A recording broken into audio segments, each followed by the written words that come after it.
देखिए उनको क्या है, उनको जो विपक्ष से परिवारवाद, उसका भाई भतीजा का आगे बढ़ाने के लिए, लेकिन मोदी जी का है परिवार का, ये भारत का वासी 140 करोड़ लोग ही मोदी जी का परिवार है, और विपक्ष को एक भाई भतीजा उनका सभी परिवार है। यही तफावत है मोदी जी का और विपक्ष नेता को। कांग्रेस शासन किया, वो गांधी परिवार देश को क्या दिया है? देश का जमीन ले लिया, चाइना ले लिया, पाकिस्तान ले लिया, सब ले लिया। तो अभी मोदी जो किया है, पूरा इंडिया मान भारतवर्ष जो पुराना मॉडल भारतवर्षों का जितना चित्त मानचित्र है वहीं तक हम लोग को जाना चाहिए भारतवर्षों का। अच्छा, इतना परिवार तंत्र चल रहा है भारतवर्ष में, जितना दिन तक चला रहा है, अभी भी चल रहा है। ममता बनर्जी, ये भी तो परिवार तंत्र का एक सफल फसल है। तो ये परिवार तंत्र खत्म होना चाहिए ही चाहिए, नहीं तो देश का कोई उन्नति नहीं होगा। देश का हित के लिए 70 ईयर्स कांग्रेस शासन किया, वो गांधी परिवार देश को क्या दिया है? मोदी जी का नड़ा है आपकी बार 400 पार, किस लिए दिया? अब तो हमका सपना था 470 धारा का विलोप चाहिए, 370 धारा विलोप चाहिए। 370 धारा में क्या है? निशान बदल चाहिए, एक निशान एक प्रधान चाहिए, तो वो हो गया। उनका हमका इंडियन का सपना था, वो हो गया। इंडियन का सपना देखा था राम मंदिर, वो भी पार कर दिया मोदी जी। तो आप कहे नहीं बोलना चाहिए जी आपकी बार 400 पार। वो लोग बोल रहे हैं जो हम पहले था कौन पाथरबाजी कर रहा था जब स्टूडेंट था, अभी क्या है? अभी वो हम लोग छोड़ दिया है, सुधार दिया है मोदी जी। तो मोदी जी के लिए वोट दो कश्मीर वासी। इतना वोट यहीं पर कश्मीर में लोकसभा में लोग वोट दिया है। ये पूरा भ्रष्टाचार में डूब गया है। एक भी जगह नहीं, एक भी सरकार के एक भी मंत्री नहीं जो भ्रष्टाचार में लिप्त नहीं है। ये और अगले दिन आएगा। ये मोदी जी का शपथ हम लोग शपथ दिया है, एक जनगण शपथ दिया है, ये इसको तृणमूल को हटाना पड़ेगा। एकदम पश्चिम बंगाल के लोगों ने शपथ ले लिया। इस बार देखेंगे आप 30 के पार आसपास सीट हो जाएगा। नमस्कार, मेरा नाम मोहम्मद मोइनुद्दीन अंसारी है और आप देख रहे हैं सी स्टेटस टीवी। आज के इस वीडियो में हम लोग बात करेंगे लोकसभा इलेक्शन 2024 की, हिंदुस्तान के सबसे महंगे इलेक्शन की। आम जनता से हम लोग बात करेंगे, उनसे ये समझने की कोशिश करेंगे आम जनता में इस बार मुद्दा क्या है। बेरोजगारी, शिक्षा, स्वास्थ्य, सड़क या प्रधानमंत्री नरेंद्र मोदी की 400 पार पर आम जनता क्या सोचती है, क्या महसूस करती है, इसी को लेकर इस वीडियो में हम लोग बात करेंगे। सबसे पहले दादा आप लोग का बहुत धन्यवाद, आपने अपना टाइम दिया। दादा सबसे पहले मेरा सवाल है, इस बार लोकसभा इलेक्शन में आप देखिएगा प्रधानमंत्री नरेंद्र मोदी की तरफ से एक नारा दिया गया है, आपकी बार 400 पार। आपको लगता है इस बार वो माहौल है बंगाल में? एकदम पूरा महल तो है ही। देशवासी सोच भी लिया है मोदी को फिर 3 बार प्रधानमंत्री के लिए आना चाहिए, देश के लिए, देश के हित के लिए, देश के जनगण के सुरक्षा के लिए।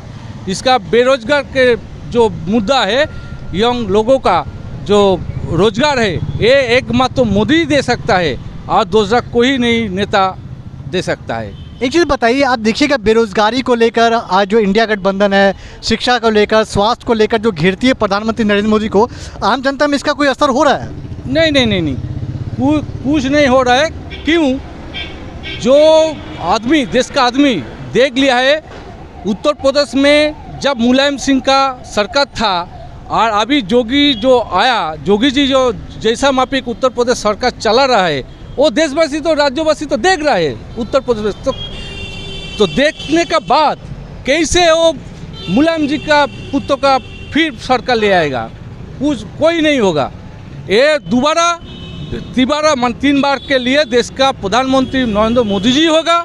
देश का सुरक्षा के लिए उसको ही प्रधानमंत्री चुनना जनगण को चाहिए। अच्छा, एक चीज़ बताइए, अभी आप देखिएगा राहुल गांधी को लेकर है, इंडिया में गठबंधन में है, आपका ममता बनर्जी है, अरविंद केजरीवाल है, इन लोगों पर भ्रष्टाचार का आरोप भी बहुत सारे लगता है, जिसको लेकर बहुत सारे नेता अभी ईडी का रेट पड़ा है। आपको लगता है ये ईडी का रेट सही है या गलत है? नहीं, सही तो है ही। जितना परिवार तंत्र चल रहा है भारतवर्ष में, जितना दिन तक चला रहा है, अभी भी चल रहा है। ममता बनर्जी, ये भी तो परिवार तंत्र का एक सफल फसल है। तो ये परिवार तंत्र खत्म होना चाहिए ही चाहिए, नहीं तो देश का कोई उन्नति नहीं होगा। देश का हित के लिए 70 ईयर्स कांग्रेस शासन किया, वो गांधी परिवार देश को क्या दिया है? देश का जमीन ले लिया, चाइना ले लिया, पाकिस्तान ले लिया, सब ले लिया। तो अभी मोदी जो किया है पूरा इंडिया मान भारतवर्ष जो पुराना मॉडल भारतवर्षों का जितना चित्त मानचित्र है वहीं तक हम लोग को जाना चाहिए भारतवर्षों का। अच्छा एक चीज़ बताइए, प्रधानमंत्री नरेंद्र मोदी ने भी जो कहा है कि आपका वोट 2024 के लिए नहीं है, ये आने वाले 10 साल 20 साल 50 साल के लिए वोट है, तो आप लोग जब वोट देने जा रहे हैं तो आप इस मुद्दे को भी ध्यान में रख रहे हैं? नहीं, ध्यान तो जरूर रखना चाहिए। देखिए चाँद में चला गया, शिव शक्ति उधर वो हो गया, तो इंडिया का पद चिन्ह हमारा जो नेशनल जो फ्लैग है वहीं पर गया है। तो आप देखिए सूर्यों में भी जो प्रदक्षिण कर रहा है सूर्य है, एक ग्रह तक चला गया इंडिया। तो अभी जो क्या है मंगल में भी जाना कुछ साल। एक चीज़ और बताइए कि आप लोग जब वोट देने जाते हैं तो प्रधानमंत्री नरेंद्र मोदी का जो काम काज है पिछले 10 साल में जो उन्होंने काम किया है, और एक तरफ विपक्ष जो आरोप लगाती है कि इसमें यहाँ पर बेरोजगारी है, शिक्षा को लेकर, स्वास्थ्य को लेकर, दूसरी तरफ प्रधानमंत्री नरेंद्र मोदी कहते हैं कि राम मंदिर को लेकर, लेकिन वो वोट कभी मांगते हैं या नहीं है वो बात अलग है। आप लोग जब वोट देने जाते हैं तो क्या आप राम मंदिर के नाम पर वोट देते हैं या काम काज ज़्यादा इंपॉर्टेंट है आपके लिए? देखिए एक बात आप भी देखिए, सोचिए, जो भारतवर्ष पंचम अर्थनीति में आ गया, कौन प्रधानमंत्री है? नरेंद्र मोदी है। तो कहाँ से कहाँ तक इंडिया को माने ले गया। तो अभी जो 5 साल का अंदर तीसरा अर्थनीति में इंडिया चला जाएगा। तो ये इसलिए तो वोट देना चाहिए।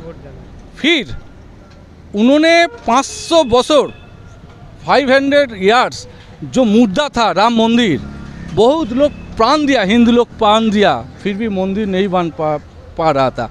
नरेंद्र मोदी जी आया तो देश को प्रधानमंत्री राम मंदिर दिया है। अच्छा एक 370 को लेकर भी बात होती है कि कांग्रेस पार्टी 370 को लेकर अभी अगर गठबंधन में अगर उनकी सरकार बन जाती है 370 लेकर चले आएगी, तो आपको लगता है 370 लाने के बाद देश और पीछे चला जाएगा या वो आ पाएगी?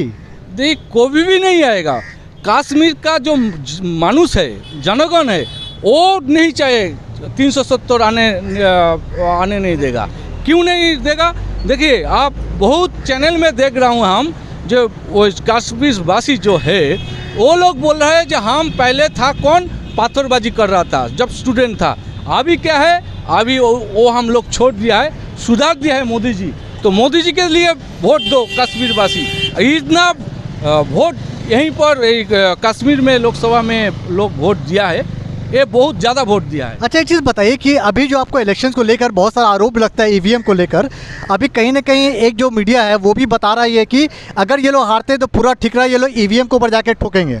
तो आपको लगता है कि ये लोग सही से लड़े नहीं, या जिस हिसाब से उनको लड़ना चाहिए था, जिस मजबूती से उनको लड़ना चाहिए वो मजबूती से लड़े नहीं, अब ईवीएम पर वो लोग कहीं ना कहीं इसको मतलब दोष देंगे? नहीं, ईवीएम ठीक ही है, सच्चा है। वो विश्व भी मानता है ईवीएम सच्चा वोट निकलता है।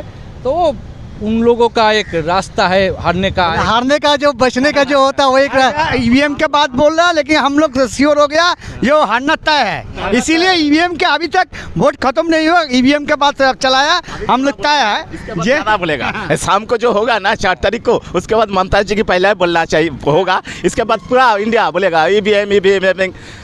दूसरी बार जो 19 साल में आया मोदी जी, इसका क्या मोदी जी नड़ा दिया, शपथ ग्रहण के बाद नड़ा दिया जो सबके साथ सबका विकास सबका विश्वास। आपका नड़ा है, मोदी जी का नड़ा है आपकी बार 400 पार। किस लिए दिया?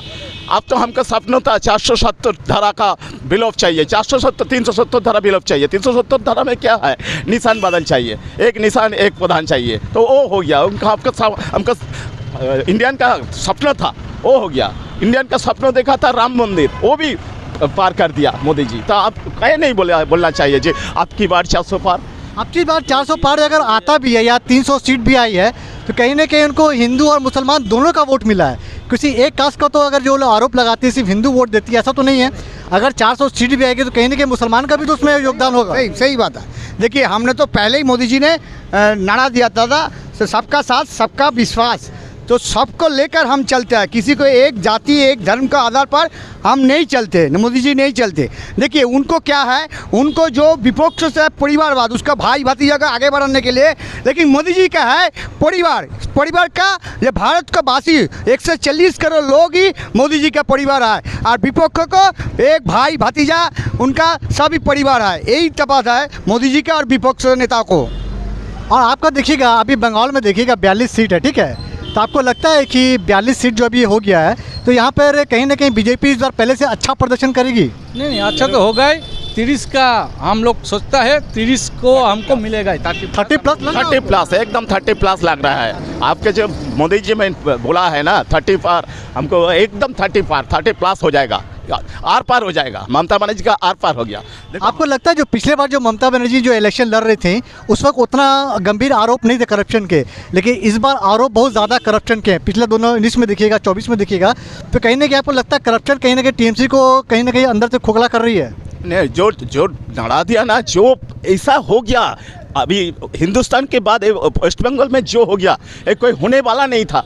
अब आदमी सब सोचता है ये रहेगा, तृणमूल रहेगा तो एकदम बर्बाद हो जाएगा, एकदम पश्चिम बंगाल बर्बाद हो जाएगा। बर्बाद। एक बात आप देखिए, पहले क्या था, इंडिया में पहला नंबर शिक्षा के लिए पश्चिम बांग्ला का नाम आता है। और रविन्द्रनाथ टैगोर है, जितना आप देखिए बहुत बड़ा बड़ा लेखक शरद चंद्र चट्टोपाध्याय थे के सब बहुत यहीं पर है। तो क्या है, आप देखिए अभी क्या हो रहा है, शिक्षा मंत्री ये प्रदेश का क्या है, जेल में है। वही तो सबसे बड़ा ठीक है। और नहीं, और सोच, और देखिए शिल्पो मिमी आगे पूरा भारतवर्ष का आदमी कहाँ पर आता है, एक कोलकाता में आकर के नौकरी करता था। अभी क्या है, शिल्पो मंत्री कहाँ गया, जेल में चला गया। तो ऐसा जो माहौल है, रेशन जो दुर्नीति किया है, भ्रष्टाचार इतना किया है, छात्र जो स्टूडेंट लोग अच्छा शिक्षा लेकर के बड़ा हुआ, वो क्या है, वो उसको भी नौकरी मिला रुपया दे करके। इतना भ्रष्टाचार ये पश्चिम बांग्ला वासी देख लिया है और सोच भी लिया है, ये भ्रष्टाचार खत्म होना चाहिए ही चाहिए, सुधार होना चाहिए। पश्चिम बांग्ला फिर भारतवर्ष को पथ दिखाएगा। अच्छा, एक चीज़ और बताइए कि जब सीपीएम की सरकार थी, जब टीएमसी आई थी, तो उन्होंने कहा था कि सीपीएम की तरफ से जो भ्रष्टाचार है उसके सभी लोगों को जेल में भेजा जाएगा, लेकिन एक भी सीपीएम का नेता आज तक जेल में गया नहीं। उल्टा टीएमसी का करंट जो जिसका गवर्नमेंट चल रहा है वो लोग जेल में चले गए। तो आपको लगता है कि करप्शन कहीं ना कहीं टीएमसी के लिए बहुत मुसीबत के आने वाले जो इलेक्शंस होंगे, टीएमसी के लिए बहुत आने वाला दिन खराब है? एकदम। देखिए, लोग पश्चिम बंगाल तथा भारत का लोग देख रहा है, ये बांग्ला के जो सरकार तृणमूल कांग्रेस सरकार है, ये पूरा भ्रष्टाचार में डूब गया है। एक भी जगह नहीं, एक भी सरकार के एक भी मंत्री नहीं जो भ्रष्टाचार में लिप्त नहीं है।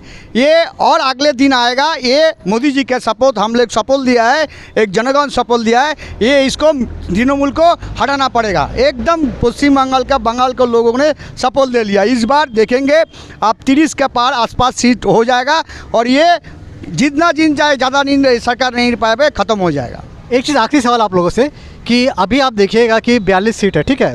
बंगाल में अगर 30 से ज़्यादा अगर ममता बनर्जी को अगर मिल जाता है तो आपको लगता है कि जो ममता बनर्जी की तरफ से बहुत, उनका भी रैली बहुत हम लोगों ने कवर किया, वो कहते हैं कि 30 प्लस कोई बोलता है 40। आपको लगता है 30-40 मतलब टीएमसी को कहीं ना कहीं मिल पाएगा? इसीलिए तो उल्टा बग रहा है, वो कई बग रहा है। 42 में 42 है, 42 में 42 बोलता है, उल्टा बहुत उल्टा बग रहा है। उसका जो दिमाग में है ना, वो सोचा है 30 पार हो जाएगा भाजपा में, इसीलिए उसका एकदम उल्टा बग रहा है। जो बात उसका मुंह से निकलता नहीं, वो निकलना नहीं चाहिए। आदमी सब सोच लिया, वो कैसा बकता है, उल्टा बकता है। इसीलिए आपकी बार 400 पार उधर। आपकी बार कितना लग रहा था? 400 पार। आपकी बार 400 पार।